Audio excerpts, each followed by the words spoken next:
صلو علیہ وسلموا تسلیما۔ قال النبی صلی اللہ علیہ وسلم اذا ذکرنی فی نفسه فذکرته فی نفسه اذا ذکرنی فی ملائن فذکرته فی ملائن خیر منہم او کما قال علیہ الصلوۃ والسلام۔ آج مجھے بڑی خوشی ہے اور اللہ کا شکر ادا کرتا ہوں۔ اس بات خوشی اس بات پر ہے کہ میرے سامنے سارے نوجوان تشریف فرما، سبحان اللہ، کہ میرے سامنے نوجوان بیٹھے ہوں اور دین کا طالب بن کر بیٹھے ہوں۔ سبحان اللہ، یقین جانیے یہ میرے لیے بس یوں سمجھو کہ عید کا دن ہوتا ہے۔ آج مجھے بڑی خوشی ہے کہ میرے بیٹے نوجوان سارے میرے سامنے بیٹھے ہیں۔ یہ نوجوان فکر شباب ایک ایسا دور ہے، ایسا وقت ہوتا ہے کہ جس جماعت میں، جس فکر میں بھی، جس سوچ میں بھی نوجوانوں کا میلان طبع پیدا ہو جائے تو سمجھو کہ وہ باطل ہو یا حق ہو، اللہ اس کو اٹھا لیتا ہے، کیونکہ جوانوں میں وہ اسپرٹ اللہ نے رکھی ہے۔ اس لیے جب نبی علیہ الصلوۃ والسلام کو اللہ نے مبعوث فرمایا، ان کو اللہ نے جو جماعت عطا فرمائی، تو آپ لوگوں کا مطالعہ تو لازمی اس بات پر ہوگا کہ اکثریت ان کی جماعت میں نوجوانوں کی، سبحان اللہ، جماعت جتنی بھی تھی نوجوانوں پر مشتمل تھی۔ صدیق اکبر تقریباً کوئی 37-38 سال کے تھے، حضرت عمر 26 سال کے تھے۔ مولا کائنات حضرت علی کرم اللہ وجہ کے بارے میں آتا ہے کہ 12 سال 13 سال 10 سال اس طرح بتاتے ہیں، اتنی عمر کے تھے۔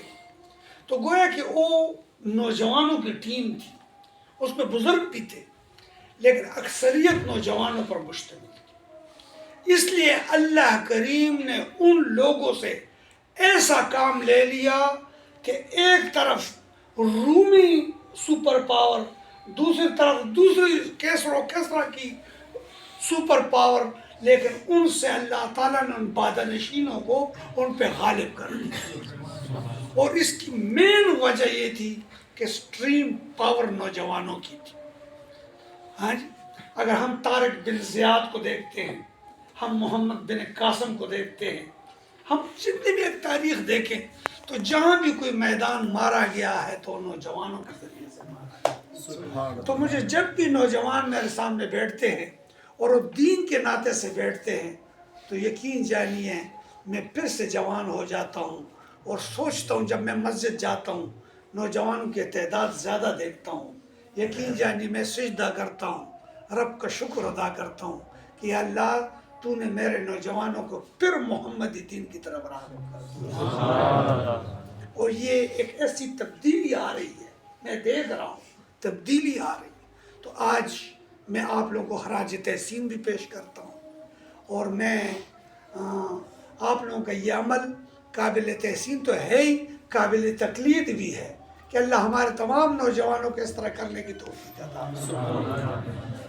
تو 4 باتیں میں نے اصلاحی مختصر سے کرنی ہے کیونکہ آپ لوگوں کا تعلیم کا خرچ بھی نہ ہو، آپ لوگوں کو کاموں پہ جانا ہوتا ہے، مختصر سے 2-4 باتیں کرنی ہیں۔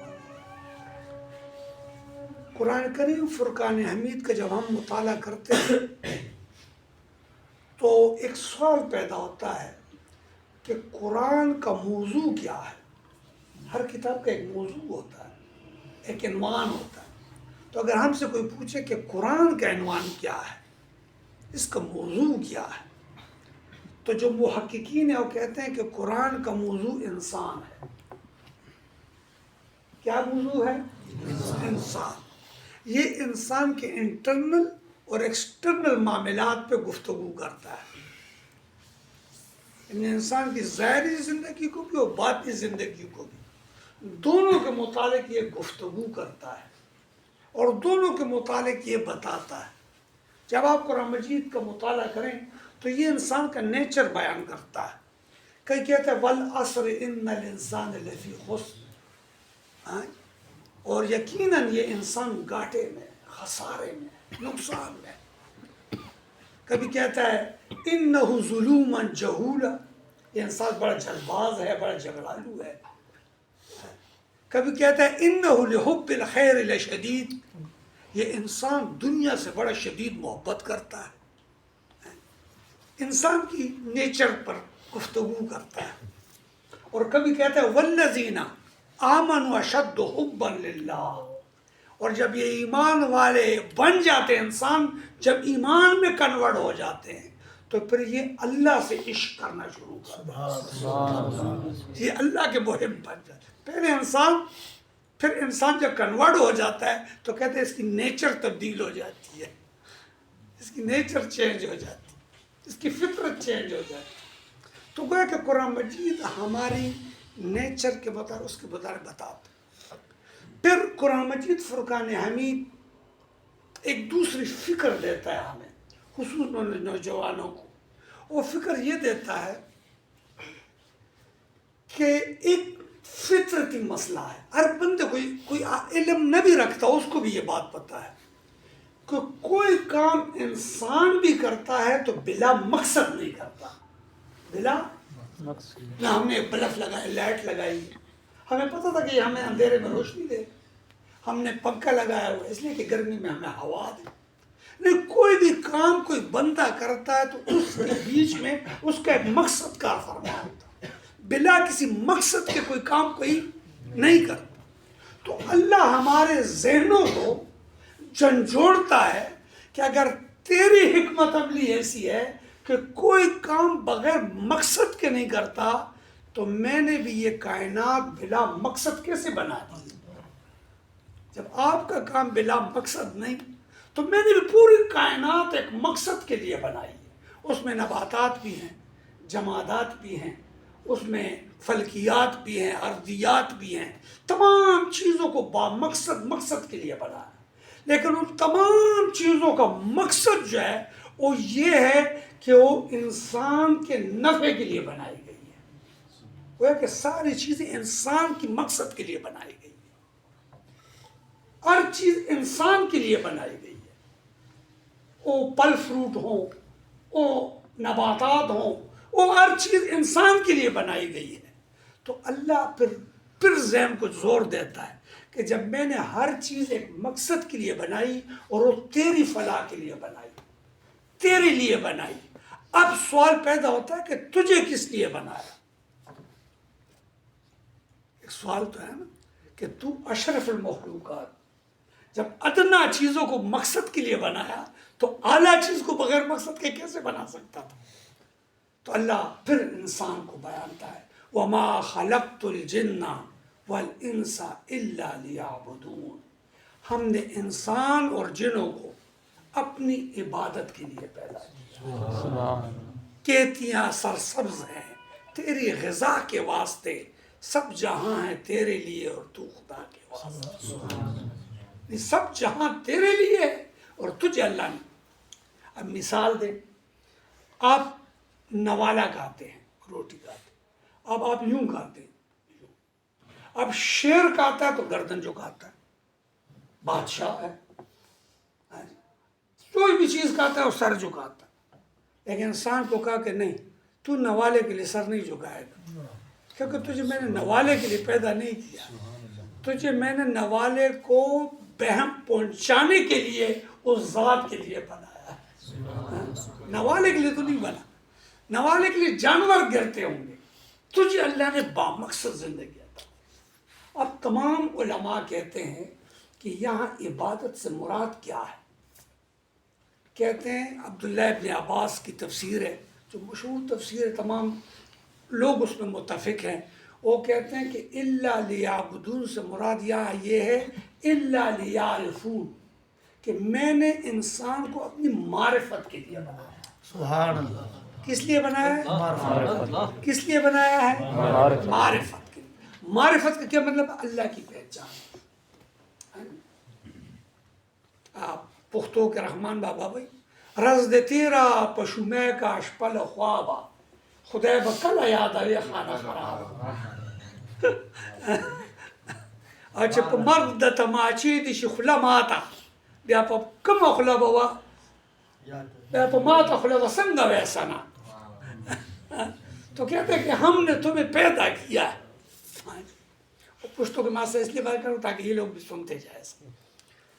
تو وہ اللہ فرماتا ہے کہ میں نے معرفت کے لیے بنایا ہے، پہچان کے لیے پیدا کیا ہے. اب دنیا میں کسی چیز کے پہچان کے لیے ہم نے 5 ریسورسز عطا کیے ہیں. کتنے؟ 5. کسی چیز کے پہچاننے کے لیے کتنے ریسورسز ہیں؟ 5. اس کو خواص خمسہ کہتے ہیں. اسے کیا کہتے ہیں؟ خواص خمسہ کہتے ہیں. آپ چکھنے کے لیے زبان استعمال کریں گے. اس چیز کا ذائقہ چکھنے کے لیے کیا چیز استعمال کریں گے؟ زبان. اگر آپ آنکھ کو کہے کہ ذائقہ کیسا ہے، آنکھ کہتے نہیں یہ میرا ڈیوٹی نہیں ہے. یہ آپ کو زبان بتائے گی کہ میٹھا ہے، کڑوا ہے، کھٹا ہے. یہ زبان بتاتی ہے. اس کی معرفت چکھنے کا زبان ریسورسز ہے. اب آپ مشاہدہ کرتے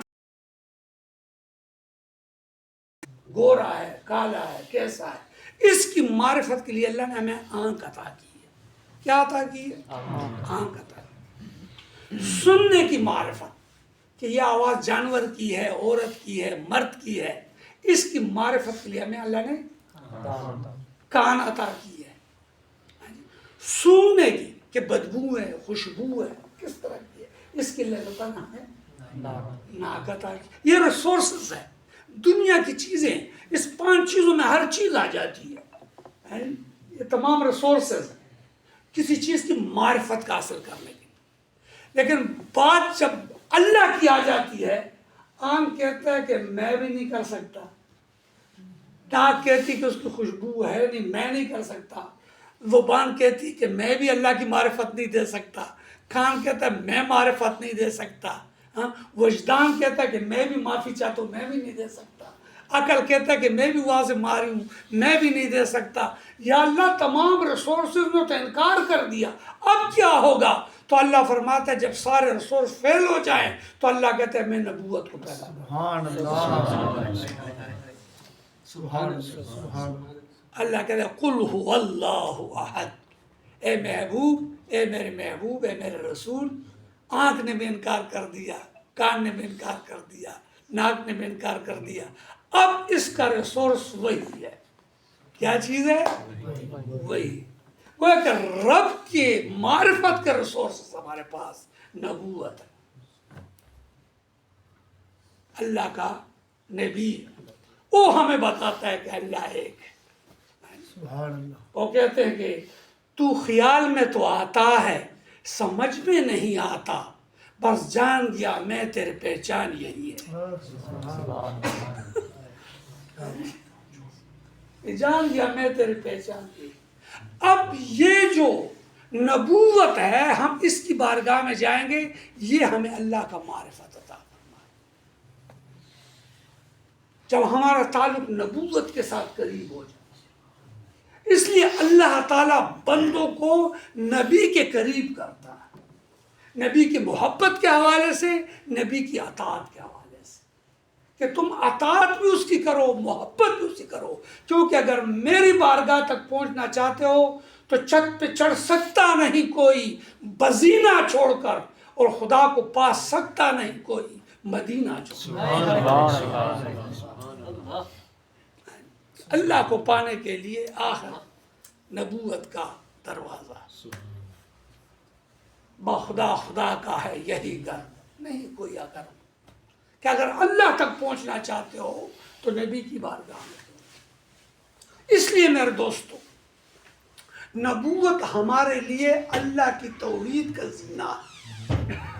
نبوت ہمارے لیے یہ وسیلہ ہے کہ یہ اللہ کا معرفت ہمیں عطا کرتا ہے. اب نبی تک پہنچنے کے لیے کیا چیز ضروری ہے؟ اللہ تعالیٰ نے نبی تک پہنچنے کے لیے اللہ نے ولایت کو پیدا کر دیا. اس کے لیے یہ ولایت ہے. اس کے لیے اللہ تعالیٰ نے اس اہل اللہ اولیاء اللہ کی جماعت کو پیدا کر دیا کہ جب آپ کسی اللہ والے کے قریب جائیں گے، وہ زر سے نہیں، نظر سے تیرا تعلق مدینے سے جوڑ دیتا.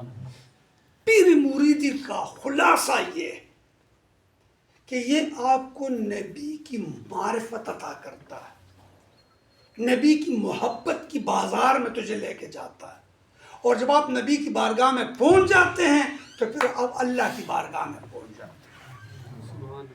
یہ وہ طریقہ ہے، وہ سسٹم ہے جس کو ہم لوگوں کو بتاتے ہیں کہ آئیے، اگر آپ اللہ کی معرفت چاہتے ہیں تو اپنی صحبتوں کو نیک کر دو، اپنی سوسائٹیز کو اچھا کرو، اپنی فکروں کی تطہیر چاہتے ہو تو آپ آئیے، ایسے لوگوں کے ساتھ بیٹھ جائیے جو تیرا رشتہ اپنے نبی کے ساتھ قریب کر دے، اس ٹوٹے ہوئے تار کو جوڑ، یہی وہ چیز ہے۔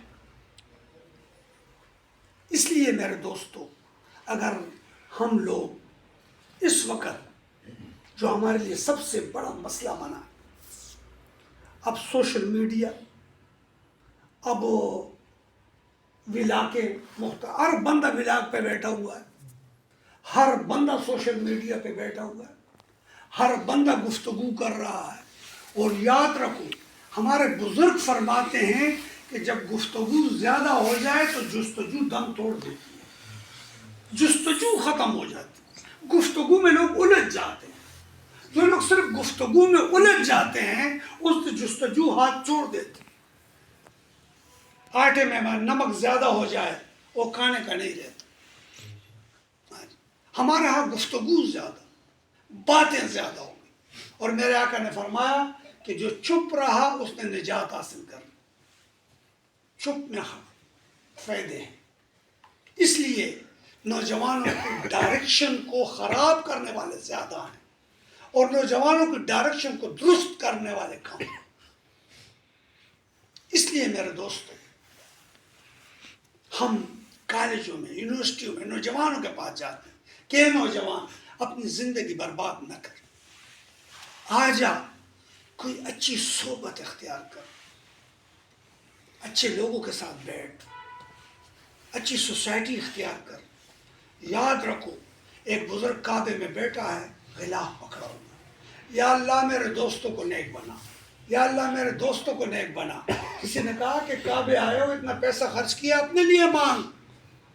اس نے کہا اگر میں کہوں کہ یا اللہ مجھے ٹھیک کر دے، میں نے پھر واپس انہی لوگوں میں جانا ہے، میں ٹھیک بھی ہوں گا تو ان کے صحبت میں بعد میں خراب ہو جاؤں گا، اور یہاں سے میں خراب بھی چلا گیا لیکن میری سوسائٹی نیک ہوگی تو وہاں پھر میں نیک بن جاؤں گا۔ دور شو از اختلاط یار بد، مولانا روم فرماتے برے دوست سے دور ہو جا، دور شو از اختلاط یار بد، یار بد بدتر از مار بد، کیونکہ برا دوست سام سے بھی بدتر ہے۔ اور کیوں بدتر ہے؟ کہتے ہیں کہ مار بد بر جان زنن، سام ڈسے گا تیرے وجود کو، یار بد بر جان و بر ایمان زنن، اور برا دوست تیری جان کو بھی ڈسے گا، تیری ایمان کو بھی ڈسے گا۔ اس لیے ہم جب آتے ہیں نوجوانوں کے پاس، ان کو بس بار بار یہ کہتے ہیں کہ اپنی سوسائٹیز کو پاک بناؤ، اپنی سوسائٹی کو صحیح بناؤ، دوست کو سلیکشن میں احتیاط کرو، بلکہ اگر وہ بھی ہو تو اس کے ساتھ یہ نہیں کہ اسے سوشل بائیکاٹ کر لو، بلکہ کوشش کرو کہ وہ بھی آپ کے راستے پر آ جائے۔ اس لیے اللہ نے ہمیں جو حکم دیا، کیا حکم دیا؟ اہدنا الصراط المستقیم، یا اللہ مجھے سیدھی راہ چلا۔ یہ نہیں کہا کہ منزل پہ پہنچا، کہتے راستہ سیدھا عطا کر، کیونکہ سیدھے راستے کا منجملہ اور سیدھے راستے کا رزلٹ ہی اچھی منزل ہے۔ راستہ اچھا،